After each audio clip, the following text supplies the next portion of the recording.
On va parler de cette affaire François Fillon. Maxime Werner, vous êtes le plus jeune des candidats qui sont sur le plateau ce soir. Qu'est-ce que vous en pensez? Est-ce qu'il faut qu'il change de stratégie? Est-ce qu'il doit continuer à faire campagne, à clamer sa probité? Il faut qu'il quitte la classe politique.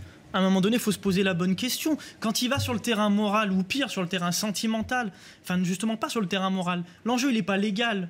On s'en fout de savoir si chaque député a le droit de faire ce qu'il veut avec son attaché parlementaire. L'enjeu, c'est qu'il a donné à sa famille, pour des missions qui sont tout à fait floues, plus de 5 vies de travail. C'est inacceptable. Moi, je me suis engagé en politique il y a déjà longtemps, quand j'étais gamin, parce que justement, j'en avais marre qu'on me dise que la démocratie était pipée, que c'était impossible de changer les choses. Et après 10 ans d'engagement, je commence à me dire qu'il y en a ras-le-bol.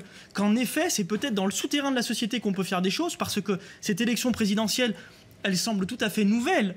Mais le rejet qu'on a de la classe politique, il est très ancien. Il ne fait que arriver en haut de la cocotte minute. Et Fillon en est aujourd'hui la photographie. Il faut que François Fillon arrête et que la droite se trouve un autre candidat, Maxime Werner? Évidemment, et au-delà d'ailleurs de François Fillon, c'est l'ensemble de cette classe politique, à mon avis, qui mériterait un grand coup de balai pour que des gens nouveaux, des gens qui font déjà, ils n'ont pas attendu un candidat pour se mettre en marche, les Français, surtout pas Macron d'ailleurs. Les Français, ils font des choses, c'est le souterrain de la société, c'est le champ social. Moi, je crois qu'eux, on devrait les entendre. Alors certains parlent de constituante, l'enjeu principal pour moi en tant que candidat, mais je vous le dis, j'ai pris une décision, c'est de me retirer de la candidature à l'élection présidentielle. Et je le dis à travers vous, aux 260 maires qui me parrainent et à ceux qui me suivent depuis longtemps. Je trouve qu'aujourd'hui, et j'en ai la confirmation, j'ai pu aller confirmer, entre guillemets, mon constat de ce pays.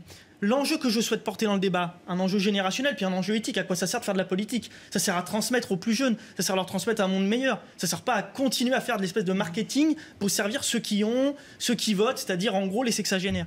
Et là, il y a un vrai enjeu. Si nous, les citoyens, nous ne pouvons plus, dans une élection pipée qui ne sert pas la démocratie, être utiles, alors leurs jours sont comptés à ces hommes politiques-là. Parce que 2017 sera peut-être leur dernière élection, peut-être pas, elle devrait peut-être même pas avoir lieu dans ces conditions.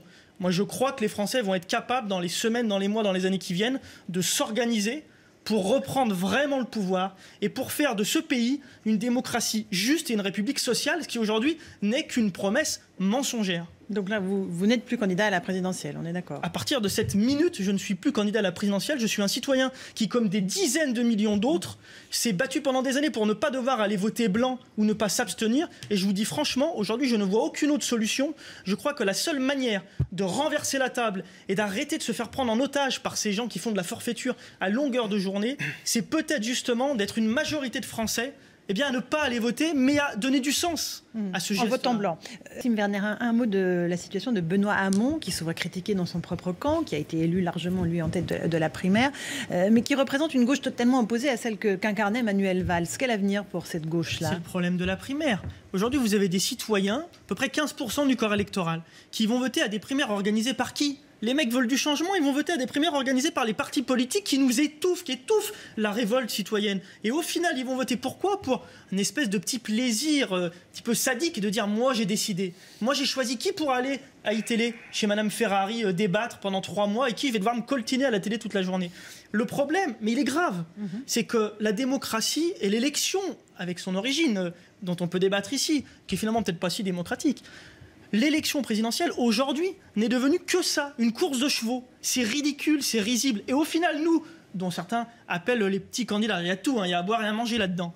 Mais quand on considère qu'il y a des gens comme moi qui prennent leur petite carte 12-25, qui vont voir des maires sur le terrain, qui essayent de confronter leurs idées, de mobiliser des énergies citoyennes, de leur donner une voix, c'est pas vain, c'est pas du tout vain. Moi, j'ai essayé de montrer, au moins à ma génération, qu'on pouvait s'engager dans le champ politique en dehors des partis et des lendemains qui déchantent en réalité. Mais la problématique, elle est là, c'est que ces primaires-là vont créer un faux espoir. Et on le voit dès aujourd'hui d'ailleurs, où Benoît Hamon, s'il ne fait pas alliance, et ça veut d'ailleurs rien dire alliance, parce que c'est très composite la politique, mais avec M. Mélenchon, M. Jadot, il fait 1% dans les sondages, donc c'est peut-être pas le sujet, mais avec M. Mélenchon, il ne se passera rien et on sera dans la même situation, c'est-à-dire un candidat de l'establishment. Je crois qu'on est tous à peu près d'accord autour de cette table, sauf peut-être vous, pour dire qu'à peu près tout le monde commence à comprendre qui c'est. Et de l'autre côté, Madame Le Pen. Moi, je ne peux pas me résoudre à ça. C'est pas une démocratie. Même lui reconnaître qu'il a apporté au moins une idée dans le débat, et je m'excuse, mais le débat de ce qui s'appelle la gauche, qui est une famille politique indispensable. Il n'y a aucune autre idée qui a été apportée. Et moi, je crois qu'il a gagné que pour ça. Le vrai revenu universel, c'est le plein emploi. C'est celui que je veux assurer. Aujourd'hui, ce ne sont pas des... Maxime Bernier, on va juste laisser dire un petit mot à Bastien Fodot. Juste un petit mot pour Bastien Fodot. C'est très important, on ne peut pas laisser dire ça. Ça veut dire quoi? C'est-à-dire qu'une femme au foyer, moi j'ai une mère au foyer. Alors elle sert à rien. C'est pas le plein emploi. Non. Mais la mère est au foyer, elle n'a pas demandé de revenus pour ça. Mais ça n'a rien à voir. Le sujet, c'est pas ce qu'elle demande, c'est qu'est-ce que valorise la société. Qu'est-ce qu'on propose à nos jeunes aujourd'hui? Évidemment qu'il vaut mieux leur proposer de l'emploi que les laisser devenir des chauffeurs Uber et se faire tapiner par des boîtes américaines qui payent même pas leurs impôts sur notre territoire. Mais c'est pour ça que je vous dis qu'il faut questionner le revenu universel de Benoît Hamon. Mais on peut pas le jeter à la poubelle comme ça.